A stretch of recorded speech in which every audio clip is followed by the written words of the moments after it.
इधर छत्तीसगढ़ विधानसभा के मानसून सत्र के तीसरे दिन सदन में भाजपा विधायक सुनील सोनी ने साइबर ठगी से संबंधित मुद्दा उठाया, जिसमें गृह मंत्री विजय शर्मा ने बताया है कि प्रदेश में बीते एक साल में साइबर ठगी के 1301 मामले दर्ज किए गए, जिनमें से राजधानी रायपुर से 147 मामले सामने आए। विधायक सुनील सोनी ने पूछा, बीते एक साल में कितने अपराध दर्ज हुए हैं, पीड़ितों को रकम वापस दिलाने का क्या प्रयास हुआ, जिस पर गृह मंत्री विजय शर्मा ने जवाब दिया और कहा कि बीते एक वर्ष में 1301 मामले दर्ज किए गए, वहीं 107 पीड़ितों की राशि वापस दिलाई गई। राजधानी रायपुर में 147 मामले दर्ज किए गए। वहीं साइबर एक्सपर्ट की नियुक्ति के सवाल पर गृह मंत्री विजय शर्मा ने कहा कि जल्द साइबर एक्सपर्ट की नियुक्ति भी होगी। 6 महीने की ट्रेनिंग लेकर साइबर के एक्सपर्ट आ चुके हैं, वो भी विशेषज्ञों से कम नहीं है। देखिए, साइबर अपराध जो है वो तेजी के साथ में जो है ठगी का मामला है कि इसका ये नहीं है कि हम विवेचना करेंगे, चोर को पकड़ेंगे, पैसा वसूलेंगे, ये उससे इस अपराध का निराकरण नहीं है।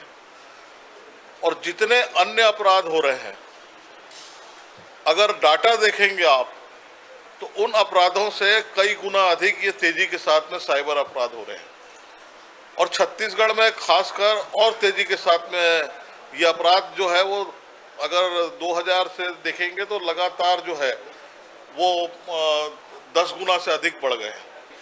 तो इसलिए मैंने इसको आज विधानसभा में उठाया कि तेजी के साथ में जो घटित होने वाली घटना है, इसके लिए हमारा जो विभाग है वो भी सशक्त हो और इस पर शीघ्र निर्णय हो, विशेषज्ञ इसके अंदर नियुक्त हो, एसपी आईजी रैंक का राजधानी के अंदर में हो और बाकी सब जिलों के अंदर में जो जवाब के अंदर में आया है कि सैकड़ों करोड़ रुपया का जो है वो घोटाला हुआ है, ठगी हुई है, लेकिन जो केवल वसूली जो है वो मात्र 36-37 करोड़ 3 करोड़ 69 लाख का हम कर पाए। साइबर क्राइम पूरे ही विश्व के लिए बड़ी चुनौती हो गई है। ये नए ढंग का जो अपराध है ये सबके लिए चुनौती है। छत्तीसगढ़ में बहुत सारा हम काम कर रहे हैं। सीडैक से प्रशिक्षण ले रहे हैं, I4C से प्रशिक्षण ले रहे हैं, सरदार वल्लभ भाई पटेल पुलिस एकेडमी से हैदराबाद से प्रशिक्षण ले रहे हैं।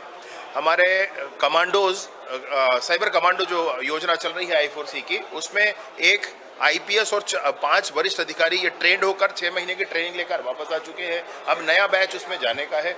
इसके अतिरिक्त हम 129 लोगों की अलग और ट्रेनिंग यहाँ पर PHQ में भी कराए हैं। मैन पावर डेवलपमेंट के लिए ये सब काम चल रहा है। प्रत्येक जिले में जिला मुख्यालय के थाने में साइबर सेल बना हुआ है। एक बड़ा साइबर भवन, यहाँ 2 करोड़ 44 लाख का भवन बना करके और उसमें 1.5 करोड़ लगभग से उसके लाइसेंसिंग आदि ठीक करके और एक बड़ी संस्था यहाँ पर उपलब्ध है। तो छत्तीसगढ़ विधानसभा का मानसून सत्र तीसरा दिन और तीसरे दिन गूंजा साइबर अपराध का मुद्दा। देखिए, वैसे तो अलग अलग राज्यों में हम देख रहे हैं साइबर अपराध बढ़ते ही जा रहे हैं। इंटरनेट टेक्नोलॉजी जैसे जैसे विकसित हो रही है, वैसे वैसे साइबर ठगी के मामले भी बढ़ते जा रहे हैं। हालांकि इसको लेकर चिंतित दिखे हैं और उसके बाद जब जवाब आया तो उन्होंने विस्तार से भी, विजय शर्मा जो कि गृह मंत्री, उन्होंने भी तमाम बातें रखी। अब सवाल यही है कि जब साइबर ठगी को रोकने के लिए, क्योंकि आप देख रहे हैं मामले लगातार बढ़ रहे हैं, इनको रोकने के लिए बहुत तेजी से कदम उठाने की आवश्यकता है।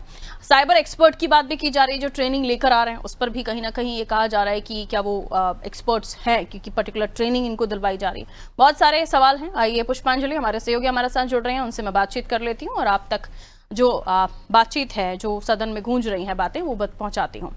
पुष्पांजलि, जरा बताइए, साइबर ठगी के, साइबर अपराध के मामले छत्तीसगढ़ में बढ़े, जिसको लेकर चिंतित नजर आए बीजेपी के तमाम लोग भी, लेकिन ये कहा जा रहा है कि अब किस तरह से साइबर अपराधों को रोका जाए, उस पर काम करने की आवश्यकता है, एक्सपर्ट्स की आवश्यकता है। और ये भी पूछा गया कि जितने लोगों के साथ ठगी हुई है उनमें से कितनों को पैसा वापस लौटाया गया।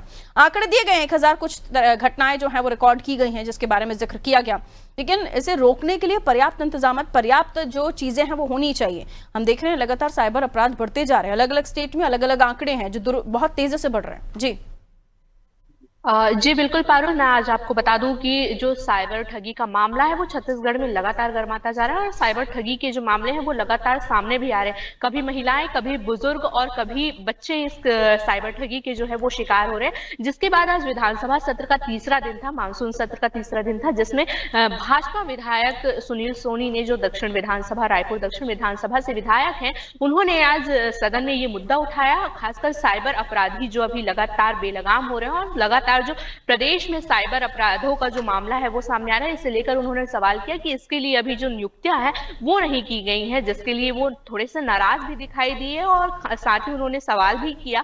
तो उस पर डिप्टी सीएम विजय शर्मा ने साफ तौर पर कहा है कि इस पर नियुक्ति कर दी गई है और साथ ही इस पर टीम भी गठित की जा रही है और लगातार इस क्षेत्र में काम किया जा रहा है। और साइबर टीम भी गठित नहीं की गई है बल्कि साइबर भवन का भी गठन कर दिया, यानी कि स्थापना कर दी गई है। साइबर भवन का जो स्थापना है वो अभी छत्तीसगढ़ में फिलहाल हो चुका है और अलग अलग नंबरों से भी जो लोग हैं वो सूचना दे सकते हैं पुलिस को, साइबर पुलिस को सूचना दे सकते हैं, जिससे कि साइबर ठगों को पकड़ने में आसानी जो होगी वो काफी उनके लिए आसान हो जाएगी, जो लोग हैं उनके लिए, क्योंकि लगातार जो लोग हैं वो साइबर ठगों के चंगुल में फंस रहे हैं और लगातार अपने पैसे गंवा दे रहे हैं, या कई महत्वपूर्ण जो डॉक्यूमेंट है वो भी साइबर ठगों द्वारा ठगी कर ली जा रही है। तो कहीं ना कहीं एक बहुत ही चिंताजनक विषय है और काफी गंभीर मामला है छत्तीसगढ़ के लिए भी, क्योंकि हमने प्रदेश में ही नहीं बल्कि पूरे देश में देखा है कि लगातार साइबर ठगी का मामला बढ़ रहा है, जिसके बाद छत्तीसगढ़ में भी बढ़ रहा है। आज विधानसभा में इसको लेकर एक मामला भी उठा है जिसे आज सॉल्व करने की दिशा में काम किया जाएगा। ठीक पुष्पांजलि, शुक्रिया जानकारी के लिए। तो देखिए, एक बहुत ही महत्वपूर्ण मुद्दा है जिस पर हर राज्य को चिंतित होना चाहिए, क्योंकि साइबर अपराध बहुत ज्यादा तेजी से बढ़ रहे हैं। जिस तरह से इंटरनेट की दुनिया विकसित हो रही है, टेक्नोलॉजी बढ़ रही है, उसी तरह से साइबर ठग जो है अलग अलग तरीके निकाल रहे हैं लोगों को ठगने के। फिर वो डिजिटल अरेस्ट जैसी घटनाएं हों या फिर आपको लॉटरी के कॉल्स आना हो, आपको किसी तरह की इंफॉर्मेशन देना हो, आपके रिश्तेदार बनकर कॉल करना, ऐसे कई सारी चीजें हैं। और फिर आपसे ओटीपी, पिन नंबर, ये तमाम चीजें किसी भी तरह से हथियाने की कोशिश, कई सारे प्रयास होते हैं जिसमें आप ठगे जाते हैं, बड़ा रकम आपके खाते से निकाल लिया जाता है। इस तरह के कई मामले सामने आए हैं और लोन के झांसे में आपको परेशान किया जाता है लेके। तो ऐसे कई सारे मामले। छत्तीसगढ़ में भी ये मुद्दा उठा जिसमें विधायक ने मंत्री से सवाल पूछा और मंत्री ने भी इस मामले में जवाब दिया कि अब साइबर भवन बनाया जा रहा है, साइबर जो एक्सपर्ट हैं उनकी टीम गठित की गई है, उनकी ट्रेनिंग्स कराई जा रही हैं। तो ये तमाम प्रयासों की जानकारी विधानसभा के अंदर दी गई, जो बहुत ही जरूरी है कि जिस तरह से अपराधों के नंबर्स बढ़ रहे हैं, यानी अपराधों की संख्या बढ़ रही है, उसी तरह से बहुत तेजी से प्रयास करके इन जो अपराध हैं उनको कम किया जाए, जनता को जागरूक किया जाए, साइबर अपराधों के बारे में जानकारी दी जाए।